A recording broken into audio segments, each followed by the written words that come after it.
ನಮಸ್ಕಾರ. ಕಾಗದ ಮೇಲೆ ಅಭ್ಯಾಸದ ಸೆಷನ್ಗೆ ಸ್ವಾಗತ. ಈ ಸೆಷನ್ನ ಉದ್ದೇಶಗಳನ್ನು ನೋಡೋಣ. ಈ ಸೆಷನ್ನ ಕೊನೆಯಲ್ಲಿ ನೀವು ಪೇಪರ್ ಮೇಲೆ ಅಭ್ಯಾಸ ಮಾಡುವ ಪ್ರಾಮುಖ್ಯತೆ ಮತ್ತು ಕಾರ್ಯವಿಧಾನವನ್ನು ವಿವರಿಸಬಹುದು. Threading of machine, bobbin winding ಮತ್ತು ಲೋಡಿಂಗ್ ಅನ್ನು ವಿವರಿಸಬಹುದು. ಸಿಂಗಲ್ ನೀಡಿಲ್ ಲಾಕ್ ಸ್ಟಿಚ್ ಮಿಷಿನ್ನಲ್ಲಿ ಹೊಲಿಯೋದನ್ನು ಅಭ್ಯಾಸ ಮಾಡಬಹುದು. ಕಾಗದ ಮೇಲೆ ಅಭ್ಯಾಸ ಮಾಡಲು ಅಗತ್ಯವಾದ ಟೂಲ್ಸ್ ಮತ್ತು ಮೆಟೀರಿಯಲ್ಸ್ಗಳೆಂದರೆ single needle lock stitch machine, bobbin ಮತ್ತು ಬಾಬಿನ್ ಕೇಸ್, ಸೂಜಿ, ದಾರ, sheet, measuring tape, scale, pencil. ಈಗ ಕಾಗದದ ಮೇಲೆ ಅಭ್ಯಾಸ ಮಾಡುವ ಸಾಮಾನ್ಯ ವಿಧಾನವನ್ನು ನೋಡೋಣ. ಒಂದು ಕಾಗದವನ್ನು ತೆಗೆದುಕೊಂಡು ಪರಸ್ಪರ ಅಡಿಯಲ್ಲಿ 1 ಸೆಂಟಿಮೀಟರ್ ಅಂತರದಲ್ಲಿ ರೇಖೆಗಳನ್ನು ಎಳೆಯಿರಿ. ಮಿಷಿನ್ ಅನ್ನು ಪ್ರಾರಂಭಿಸುವ ಮತ್ತು ಪರಸ್ಪರ ಫುಟ್ ಲಿಫ್ಟರ್ ಅನ್ನು ಮೇಲಕ್ಕೆತ್ತೋದು ಮತ್ತು ಅದರ ಕೆಳಗೆ ಕಾಗದವನ್ನು ಇರಿಸಿ. ಕಾಗದದ ಮೇಲೆ ಅಭ್ಯಾಸ ಮಾಡುವಾಗ ಶಿವಿಂಗ್ ಮಿಷಿನ್ ಅನ್ನು ಥ್ರೆಡ್ ಮಾಡಬಾರದೆಂದು ನೆನಪಿಡಿ. 2 ಕೈಗಳನ್ನು ಕಾಗದದ ಮೇಲೆ ಇರಿಸಿ, ನಂತರ ಪ್ರೆಷರ್ ಫುಟ್ ಅನ್ನು ಕೆಳಗೆ ಇಳಿಸಿ ಮತ್ತು ಎಚ್ಚರಿಕೆಯಿಂದ ನಿಧಾನವಾಗಿ ಪೆಡಲ್ ಮಾಡಲು ಪ್ರಾರಂಭಿಸಿ.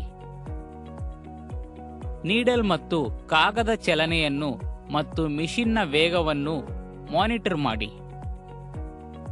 ನೀವು ಎಲ್ಲಾ ಸಾಲುಗಳನ್ನು ಹೊಲೆಯುವವರೆಗೂ ಈ ಪ್ರಯೋಗವನ್ನು ಪುನರಾವರ್ತಿಸಿ.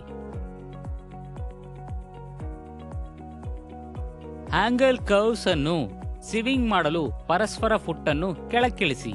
ಇದರಿಂದ ಸೂಜಿ ಕಾಗದ ಒಳಗೆ ಇರುತ್ತದೆಂದು ಮತ್ತು ಸಮತೋಲವಾಗಿರುವ ರೇಖೆಗಳೊಂದಿಗೆ ಹೊಲೆಯಿರಿ. ಲಂಬವಾಗಿ ಕರ್ವ್ಡ್ ಎಡ್ಜಸ್ನಲ್ಲಿ ಹೊಲೆಯೋದನ್ನು ಅಭ್ಯಾಸ ಮಾಡಿ ಮತ್ತು ಸಮಯ ರೇಖೆಗಳನ್ನು ನಿಲ್ಲಿಸಿ ಮತ್ತು ಕಾಗದವನ್ನು ತಿರುಗಿಸಿ. ಈ ರೀತಿ ತರಬೇತಿಯಿಂದ ಬಟ್ಟೆಗಳನ್ನು ಹೊಲೆಯುವಾಗ ಉಂಟಾಗುವ ತಪ್ಪುಗಳು ಮತ್ತು ಅನ್ಯಮಿತಿ ಸ್ಟಿಚಸ್ ಅನ್ನು ತಡೆಯಬಹುದು. ಮೇಲಿನ ಥ್ರೆಡ್ ಅನ್ನು ಯಂತ್ರಕ್ಕೆ ಥ್ರೆಡ್ ಮಾಡೋದನ್ನು ನೋಡೋಣ. ಅಪ್ಪರ್ ಥ್ರೆಡ್ ಅನ್ನು ಥ್ರೆಡ್ಡಿಂಗ್ ಮಾಡುವ ಮೊದಲು ಥ್ರೆಡ್ ಟೇಕ್ ಆಫ್ ಲಿವರ್ ಅನ್ನು ಮೇಲಕ್ಕೆತ್ತಿ.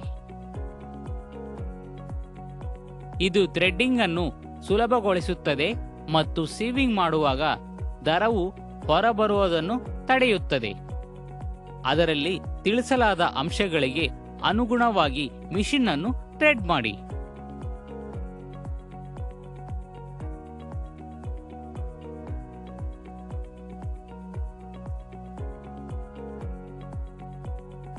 ಮುಂದೆ ಕೆಳಗಿನ ಥ್ರೆಡ್ ಅನ್ನು ಬಾಬಿನ್ಗೆ ಸುತ್ತುವ ವಿಧಾನವನ್ನು ನೋಡೋಣ.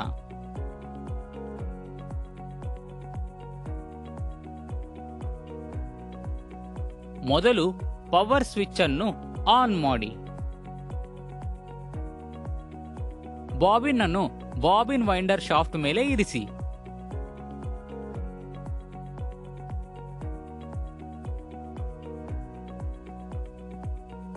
ಬಾಬಿನ್ ಪ್ರೆಷರ್ ಆಫ್ ಅನ್ನು ಅದು ಹೋಗುವಷ್ಟು ಕೆಳಗೆ ತಳ್ಳಿರಿ.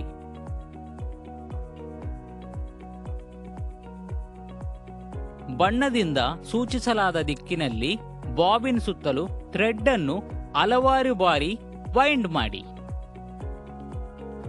ಪೆಡಲ್ ಅನ್ನು ಒತ್ತಿರಿ, ಆಗ ಲೋವರ್ ಥ್ರೆಡ್ ವೈಂಡಿಂಗ್ ಪ್ರಾರಂಭವಾಗುತ್ತದೆ. ಲೋವರ್ ಥ್ರೆಡ್ನ ವೈಂಡಿಂಗ್ ಮಾಡುವಿಕೆಯು ಪೂರ್ಣಗೊಂಡಿದೆ. ಬಾಬಿನ್ ಅನ್ನು ತೆಗೆಯಿರಿ ಮತ್ತು ಥ್ರೆಡ್ ಅನ್ನು ಟ್ರಿಮ್ಮಿಂಗ್ ಮಾಡಿ. ಸ್ಕ್ರೂ ಅನ್ನು ಸಡಿಲಗೊಳಿಸಿ ಥ್ರೆಡ್ ಅನ್ನು ಸಮವಾಗಿ ಸುತ್ತಲಿದ್ದರೆ ಬಾಬಿನ್ ವೈಂಡರ್ ಗ್ರೈಂಡ್ ಅನ್ನು ಎಡ ಅಥವಾ ಬಲಕ್ಕೆ ಸರಿಸಿ. ಕೆಳಭಾಗದಲ್ಲಿ ಹೆಚ್ಚಿನ ಥ್ರೆಡ್ ಅನ್ನು ಸುತ್ತಲೂ ಸರಿಹೊಂದಿಸುವ ಸ್ಕ್ರೂ ಅನ್ನು ಬಿಗಿಗೊಳಿಸಿ.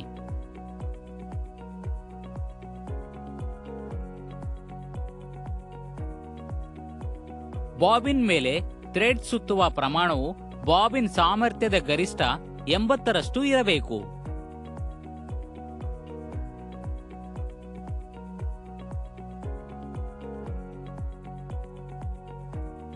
ಲೋವರ್ ಥ್ರೆಡ್ ಅನ್ನು ಬಾಬಿನ್ಗೆ ಥ್ರೆಡ್ ಮಾಡುವುದು ಮುಂದಿನ ಕಾರ್ಯವಾಗಿದೆ.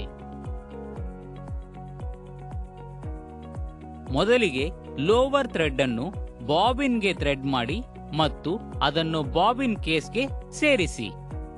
ಥ್ರೆಡ್ ಬಲಕ್ಕೆ ವೈಂಡ್ ಆಗುವಂತೆ ಎಡಗೈ ಕಡೆಗೆ ಬಾಬಿನ್ ಅನ್ನು ಹಿಡಿದಿಟ್ಟುಕೊಳ್ಳಿ.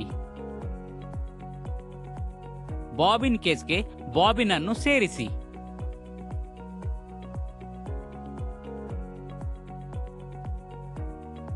ಸ್ಲಾಟ್ ಮೂಲಕ ಮತ್ತು ಟೆನ್ಷನ್ ಸ್ಪ್ರಿಂಗ್ ಅಡಿಯಲ್ಲಿ ಥ್ರೆಡ್ ಅನ್ನು ಹೊಯಿಸಿ.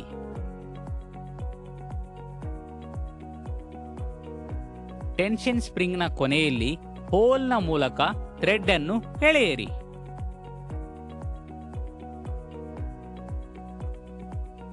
ಥ್ರೆಡ್ ಅನ್ನು ಎಳೆದಾಗ ಬಾಬಿನ್ ಕ್ಲಾಕ್ ವೈಸ್ ತಿರುಗುತ್ತದೆಯಾ ಎಂದು ಪರಿಶೀಲಿಸಿ.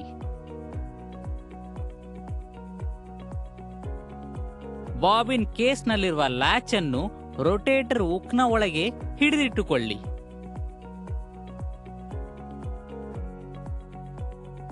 ಈಗ ಕಾಗದದ ಮೇಲೆ ವಿವಿಧ ಆಕಾರಗಳಲ್ಲಿ ಹೊಲಿಗೆ ರೇಖೆಗಳನ್ನು ನಿವಾಯಿಸೋಣ. ಪೇಪರ್ ಅನ್ನು ನಯವಾದ ಮೇಲ್ಮೆಯಲ್ಲಿ ಇರಿಸಿ ಮತ್ತು ಅದು ಯಾವುದೇ ಸುಕ್ಕುಗಳಿಂದ ಮುಕ್ತವಾಗಿದೆ ಎಂದು ಖಚಿತಪಡಿಸಿಕೊಳ್ಳಿ. ಪೆನ್ಸಿಲ್ ಅನ್ನು ಆರಾಮವಾಗಿ ಹಿಡಿದಿಟ್ಟುಕೊಳ್ಳಿ ಮತ್ತು ನಿಖರವಾದ ರೇಖಾಚಿತ್ರಕ್ಕಾಗಿ ದೃಢವಾದ ಹಿಡಿತವನ್ನು ಖಚಿತಪಡಿಸಿಕೊಳ್ಳಿ. A4 ಪೇಪರ್ನ ಮೇಲೆ ಚಿತ್ರಿಸಲು ಪ್ಯಾಟರ್ನ್ ಅಥವಾ ಡಿಸೈನ್ ಅನ್ನು ಆಯ್ಕೆ ಮಾಡಿ. A4 ಪೇಪರ್ನ ಮೇಲೆ ರೇಖೆಗಳನ್ನು ಎಳೆಯಲು ಪ್ರಾರಂಭಿಸಿ.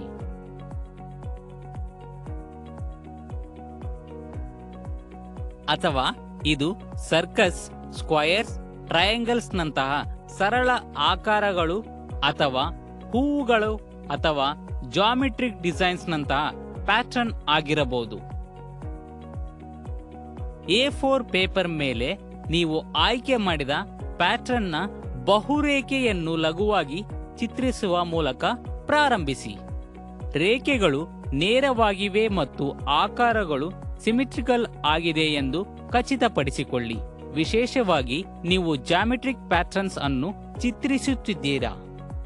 ನಿಮ್ಮ ರೇಖಾಚಿತ್ರವನ್ನು ಮುಗಿಸಿದ ನಂತರ ಸೆವಿಂಗ್ ಮಿಷಿನ್ ನೀಡಲ್ ಅಡಿಯಲ್ಲಿ ಕಾಗದವನ್ನು ಸರಿಯಾಗಿ ಇರಿಸಲಾಗಿದೆ ಎಂದು ಖಚಿತಪಡಿಸಿಕೊಳ್ಳಿ. ಕಾಗದ ಅಂಚುಗಳು ಸೆವಿಂಗ್ ಮಿಷಿನ್ನ ಸೆವಿಂಗ್ ಪ್ಯಾಟರ್ನ್ನೊಂದಿಗೆ ಜೋಡಿಸಲ್ಪಟ್ಟಿವೆ ಎಂದು ಖಚಿತಪಡಿಸಿಕೊಳ್ಳಿ.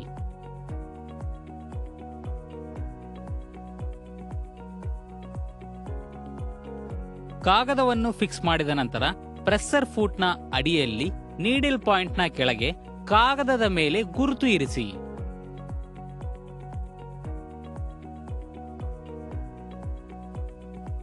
ನೀವು ಯಂತ್ರದ ಫ್ಲೈವೀಲ್ ಅನ್ನು ಬಲಗೈಯಿಂದ ನಿಮ್ಮ ಕಡೆಗೆ ತಳ್ಳುತ್ತಿರುವಾಗ ಟ್ರೆಡಲ್ ಅನ್ನು ಚಲಿಸಲು ಪ್ರಾರಂಭಿಸಿ. ನಿಮ್ಮ ಪಾದಗಳಿಂದ ಟ್ರೆಡಲ್ನ ಚಲನೆಯನ್ನು ಮುಂದುವರಿಸಿ ಹೊಲೆಯುವಾಗ ಕಾಗದವನ್ನು ಎರಡೂ ಕೈಗಳಿಂದ ನಿಯಂತ್ರಿಸಿ. ಮಿಷಿನ್ನ ಚಲನೆಯೊಂದಿಗೆ ಫೀಡ್ ಡಾಗ್ ಸ್ವಯಂಚಾಲಿತವಾಗಿ ಕಾಗದವನ್ನು ಸಾಗಿಸುತ್ತದೆ. ಆದರೆ ಹೊಲಿಗೆಗಳು ಸರಿಯಾದ ರೇಖೆಯನ್ನು ನಿವಾಯಿಸಲು ನೀವು ಸೂಜಿ ಮತ್ತು ಪರಸ್ಪರ ಫುಟ್ಗೆ ಗಮನ ಕೊಡಬೇಕು. ಪೇಪರ್ ಮತ್ತು ನೀಡಿಲ್ ಅನ್ನು ಸಂಪೂರ್ಣವಾಗಿ ಟೈಟ್ ಆಗಿ ಇರಿಸಿ.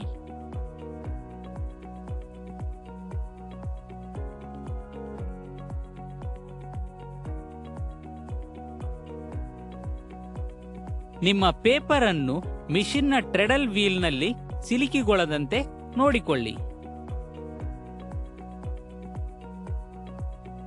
ಮಿಷಿನ್ ಸ್ಟಿಚ್ ಕೈ ಹೊಲಿಗೆಗಿಂತ ವೇಗವಾಗಿರುವುದರಿಂದ ಕಾಗದವನ್ನು ನಿಯಂತ್ರಿಸುವಾಗ ನಿಮ್ಮ ಬೆರಳುಗಳನ್ನು ನೀಡಿಲಿಂದ ರಕ್ಷಿಸಿಕೊಳ್ಳಿ.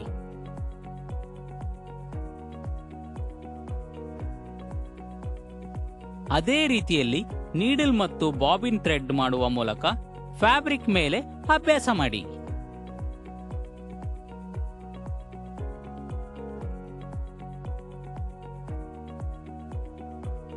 ಚರ್ಚಿಸಿದ ಪ್ರಮುಖ ಅಂಶಗಳನ್ನು ಮರುಪರಿಶೀಲಿಸೋಣ. ಲಂಬವಾಗಿ ಕರ್ವ್ಡ್ ಎಡ್ಜಸ್ನಲ್ಲಿ ಸ್ಟಿಚಿಂಗ್ ಅನ್ನು ಅಭ್ಯಾಸ ಮಾಡಿ ಮತ್ತು ಸಮಯದ ಗೆರೆಗಳನ್ನು ನಿಲ್ಲಿಸಿ ಮತ್ತು ಕಾಗದವನ್ನು ತಿರುಗಿಸಿ. ಈ ರೀತಿ ತರಬೇತಿಯಿಂದ ಬಟ್ಟೆಗಳನ್ನು ಹೊಲೆಯುವಾಗ ಉಂಟಾಗುವ ತಪ್ಪುಗಳು ಮತ್ತು ಅನ್ಯಮಿತಿ ಹೊಲಿಗೆಗಳನ್ನು ತಡೆಯಬಹುದು. ಸರಳ ಪ್ಯಾಟರ್ನ್ ಅನ್ನು ಕಾಗದ ಮೇಲೆ ಡಿಸೈನ್ ಮಾಡಿ ಮತ್ತು ಚಿತ್ರಿಸಿರಿ. ಈಗ ನಾವು ಈ ಸೆಷನ್ನ ಅಂತ್ಯಕ್ಕೆ ಬಂದಿದ್ದೇವೆ. ಕಾಗದ ಮೇಲೆ ಸ್ಟಿಚಸ್ ಅನ್ನು ಅಭ್ಯಾಸ ಮಾಡುವ ಬಗ್ಗೆ ನೀವು ಉತ್ತಮ ತಿಳುವಳಿಕೆಯನ್ನು ಪಡೆದಿದ್ದೀರಿ ಎಂದು ಭಾವಿಸುತ್ತೇವೆ. ಮುಂದಿನ ಸೆಷನ್ನಲ್ಲಿ ನಿಮ್ಮನ್ನ ಭೇಟಿ ಮಾಡುತ್ತೇವೆ.